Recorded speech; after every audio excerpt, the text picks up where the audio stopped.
Assalamualaikum warahmatullahi wabarakatuh. Kami dari tim Onde Mande dari Universitas Pamulang akan mempresentasikan produk kami yang berjudul Inovasi Produk Pangan Lokal, Optimalisasi Daun Singkong sebagai dendeng kering dalam upaya pemberdayaan ekonomi kreatif. Disusun oleh saya Harvin Adiles, Glaudia Grace Parera, dan Maria Yolanda Parit. Deskripsi produk kami yaitu Onde Mande adalah sebuah inisiatif bisnis inovatif yang memproduksi dan memasarkan dendeng vegan berbahan baku pucuk ubi. Kami menjawab 3 tantangan sekaligus, tren gaya hidup sehat yang booming, minimnya pilihan cemilan sehat yang terjangkau dan lezat, serta potensi limbah pertanian yang belum dimanfaatkan secara optimal. Dendeng mengolah pucuk ubi sering dianggap kurang ekonomis, menjadi produk premium. Onde Mande tidak hanya menawarkan cemilan, tetapi juga solusi pangan yang berkelanjutan.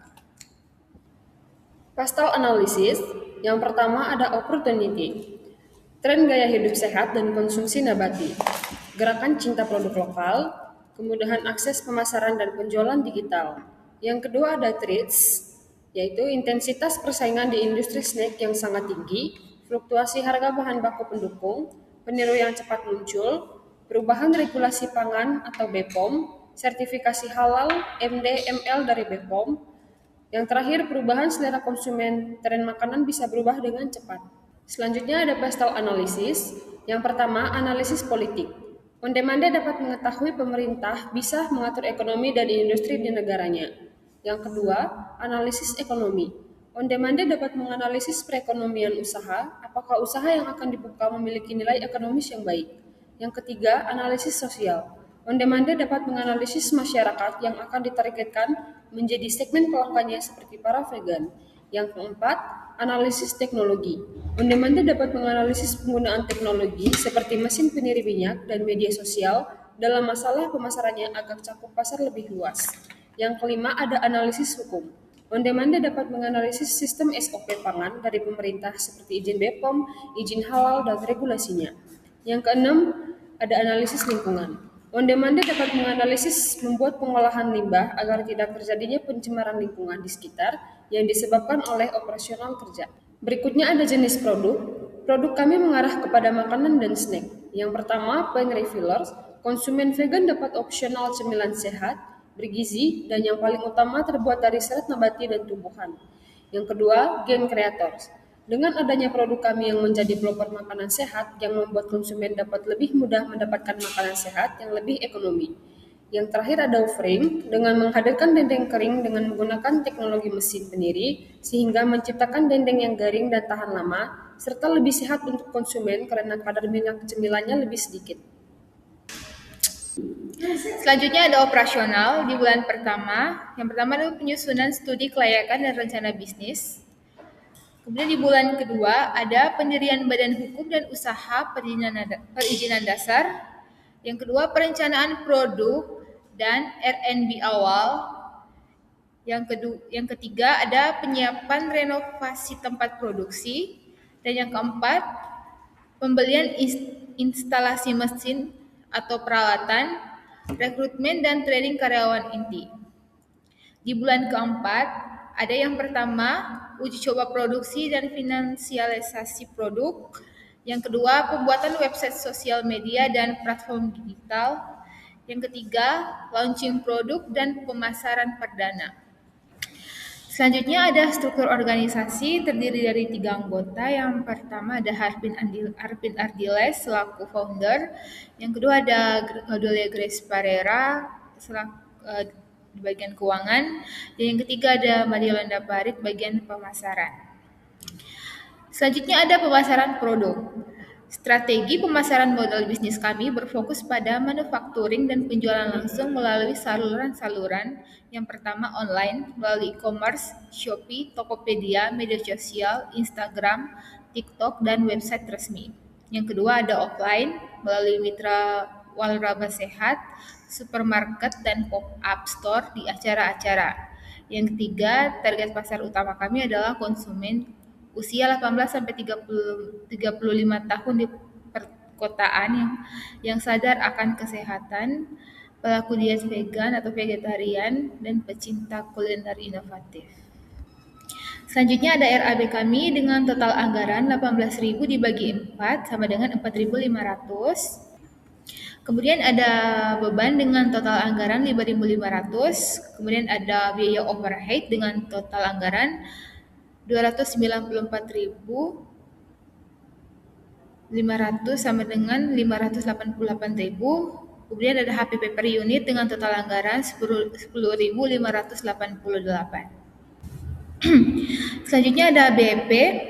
Yang pertama adalah HPP per unit 10.588 dengan harga jual per unit 19.800, fixed cost 472.833 disusutkan selama 1 tahun.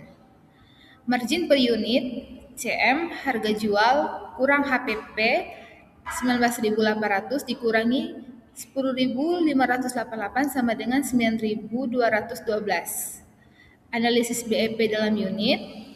BEP per unit sama dengan total biaya tetap dibagi margin per unit sama dengan 4.702.833 dibagi 9.212 sama dengan 51,6%, 51,6 pieces atau 52 unit. Analisis BEP dalam rupiah. BEP dikali dengan harga jual yaitu 52 unit dikali 19.800 sama dengan 1.029.600. Oke, selanjutnya ada ROI, Return on Investment. Yang pertama itu ada modal awal kita, yaitu mesin peniris 1 unit dengan harga 3.300.000. Ada dandang saringan wajan dan empan 1 set seharga 500.000. Dan mesin Sterler di harga 200.000. Freezer box di harga 1.674 juta, dan ada biaya produksi per 500 pieces yaitu di 5.294.000 dengan total 10.968 rupiah. Analisis keuntungannya untuk volume penjualan per bulan kami yaitu 500 pieces dikali dengan 19.800 dengan nilai 9.900. Ada total HPP kami 500 unit dikali 10.588 dengan nilai 5.294 rupiah. Dan ada laba kotor kami yaitu total pendapatan dikurang total HPP dengan nilai 4.606.000 rupiah. Dan biaya penyusutan investasi kami yang berada di 5.174.000 dibagi 12 bulan dengan nilai 472.833, dan laba bersih kami yaitu laba kotor dikurang penyusutan dengan nilai 4.133.167 rupiah. Jadi ROI per bulan kami yaitu 4.133.167 rupiah dibagi 10.968 rupiah dikali 100 sama dengan 37,7%. Untuk ROI per tahunnya yaitu di laba bersih kami yaitu 49,598 rupiah dibagi 10.968 dikali 100 yaitu 452,2%. Selanjutnya untuk indikator kelayakan bisnis ada di laba bersihnya itu di 4.133.167 rupiah dengan kriteria kelayakan sangat besar dengan status layak. Untuk BP unit kami itu 52 pieces per bulan, jadi lebih besar dari target produksi kami yaitu 500 pieces. Terus ada BP rupiah kami di harga 1.029.600 kurang dari target penjualan kami yaitu 9.900.000. Untuk margin laba kotor kami ada di 46,5% yaitu besar dari 30%. Untuk margin laba bersih kami ada di 41,7% lebih besar dari 20%. Dan untuk ROI per bulan kami ada di 37,7% lebih besar dari 10%. Dan ROI tahunan kami ada di 452,2 besar dari 100%. Untuk payback periode kami yaitu 1,37 bulan, lebih kecil dari 12 bulan. Dan aspek penilaiannya tuh profitability kami tuh marginnya lebih besar dari 41%.